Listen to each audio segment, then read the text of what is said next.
said to my face that you never turn into the abomination anymore. No, I said I choose not to. These were extenuating circumstances. You understand that this constitutes another crime and totally destroys your chances at parole? What? No, because I was forced to leave my cell, but I returned of my own free will. Who forced you to escape this insanely high-security prison undetected? A sorcerer supreme of the mystic arts, and his name is... Hello guys, and welcome back to my channel. Today I will be reviewing She-Hulk episode 3. It will be a spoiler review, so please endeavor to watch the episode before coming back to watch the video.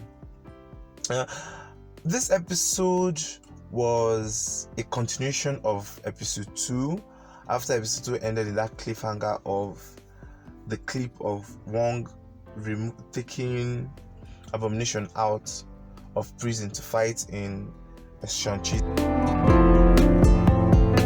This episode was way better than episode 2. I enjoyed this episode more than I enjoyed episode 2. This episode was so good and it was so funny. It wasn't as good or as funny as episode 1, but it was very good and it was very funny, very enjoyable episode. Especially the post-credit scene. I loved the post-credit scene, and they introduced Megan Thee Stallion, man. I was so excited to see Megan Thee Stallion. I heard that Megan Thee Stallion was joining the MCU, but I didn't know she was going to join in She-Hulk and in this episode. It was a very good and an amazing surprise for me. I enjoyed that. The breaking of the fourth wall.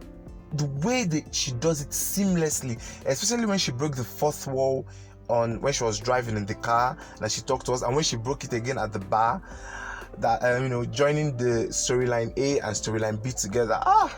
The way she does it so effortlessly. The breaking of the fourth wall was so good, so natural in this episode.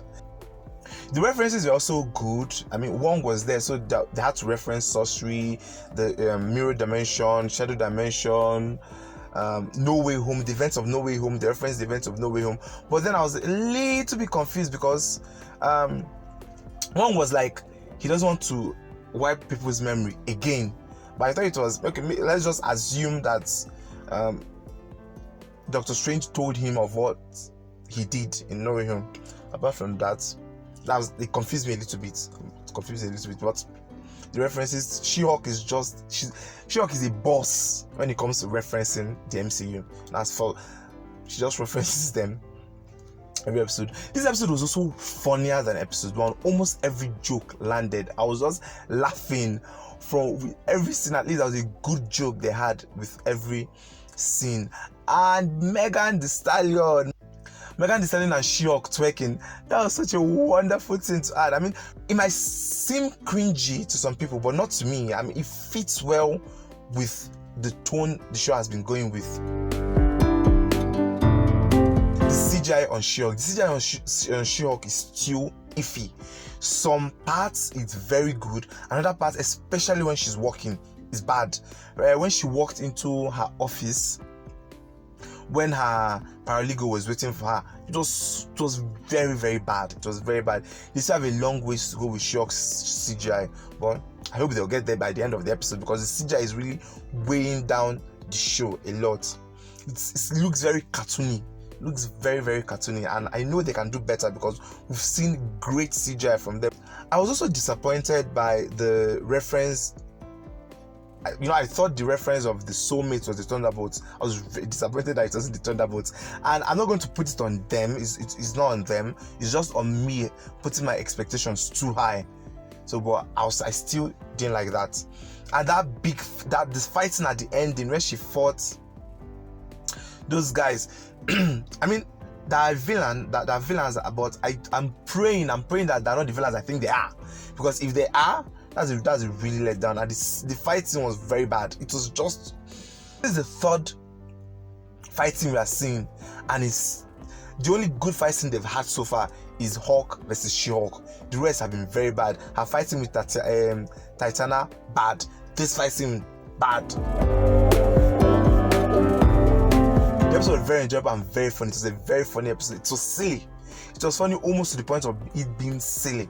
And the big storyline about Megan Thee Stallion, it's Megan Thee Stallion. So even if the episode was bad, Megan Thee Stallion would just give it a 0.5 or at least a 1.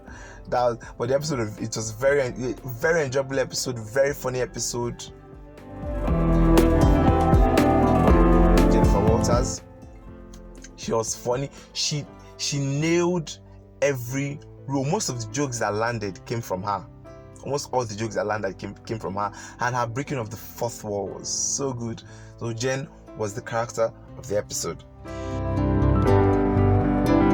The 7.5 is a very funny, very enjoyable, very good episode that is just weighed down by bad CGI in some places and bad pacing and bad fight scene. But other than that, very good episode. It's solid 7.5.